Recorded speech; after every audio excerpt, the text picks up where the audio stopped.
بسم اللہ الرحمن الرحیم۔ کیا مسجد کے اندر شعر پڑھنے کی اجازت ہے یا منع ہے؟ ترمذی شریف کی حدیث مبارکہ ہے انہ نہا عن تناشد الاشعار فی المسجد۔ نبی کریم صلی اللہ علیہ وسلم آپ نے مسجد کے اندر شعر پڑھنے سے منع فرمایا ہے،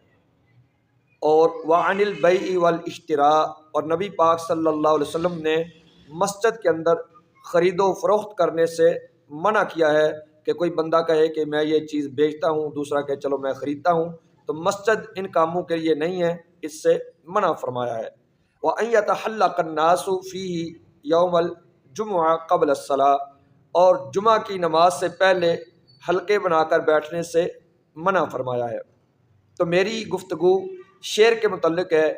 کہ مسجد کے اندر شعر پڑھنا اس حدیث پاک میں نبی پاک صلی اللہ علیہ وسلم نے منع فرمایا ہے۔ اس کے علاوہ بھی نبی کریم صلی اللہ علیہ وسلم کی احادیث ہیں، سرکار نے فرمایا کہ تم میں سے کسی کا پیٹ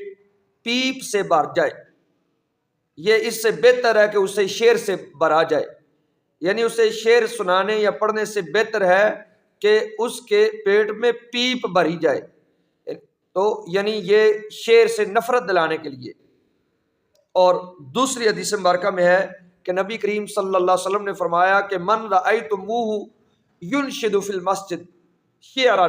تم کسی کو دیکھو کہ وہ مسجد کے اندر شعر پڑھ رہا ہے، فقولوا، تم کہو فد اللہ فاکا، اللہ تیرا منہ توڑ دے، اللہ تیرا منہ توڑ دے، اللہ تیرا منہ پن دے کہ تم مسجد وچ شعر کہنا پیا۔ تو نبی علیہ السلام نے مسجد میں شعر کہنے سے منع کیا ہے۔ ہاں اگر شعر اچھے ہوں، نعتیاں ہوں، حمد ہو، اچھے اشعار ہوں، اچھا مفہوم ہو، تو اس کی اجازت ملتی ہے، کیونکہ صحیح احادیث کے اندر موجود ہے سیدنا حضرت حسان بن ثابت اور سیدنا حضرت کعب بن زہیر رضی اللہ تعالیٰ عنہما وہ شعر پڑھا کرتے تھے اور نبی علیہ السلام کی موجودگی میں پڑھا کرتے تھے، لہٰذا اچھے اشعار کہنے کی، نعتیہ حمدیہ اچھے اشعار کہنے کی اجازت ہے۔ ایک مرتبہ حضرت حسان بن ثابت رضی اللہ تعالیٰ عنہ شعر پڑھ رہے تھے کہ حضرت عمر رضی اللہ تعالیٰ عنہ کا وہاں سے گزر ہوا، تو انہوں نے نگاہ بھر کے دیکھا، یعنی جیسے کسی کو ترچھی نظر سے دیکھا جاتا ہے، تو آپ نے فرمایا مجھے ایسے نہ دیکھو، میں نے آپ سے بہتر رسول اللہ صلی اللہ علیہ وسلم کی موجودگی میں نے اشعار پڑھے ہیں مسجد کے اندر۔ پھر حضرت ابو ہریرہ رضی اللہ تعالیٰ عنہ کو کہا کہ کیا آپ گواہی دیتے ہیں کہ نبی علیہ السلام نے مجھے یہ دعا نہیں دی تھی، اللہم ایدہ بروح القدس؟ تو نبی علیہ السلام نے ان کو صرف شعر نہیں سنے بلکہ دعائیں بھی عطا فرمائی تھی۔ آخری بات یہ ہے، مسند امام احمد کے اندر حدیث مبارکہ موجود ہے، نبی علیہ السلام نے فرمایا الشعر کالکلام، شعر جو ہے وہ کلام کی طرح ہی ہے، بات کی طرح ہی ہے، حسنہ کا حسنہ، جیسے اچھی بات ہو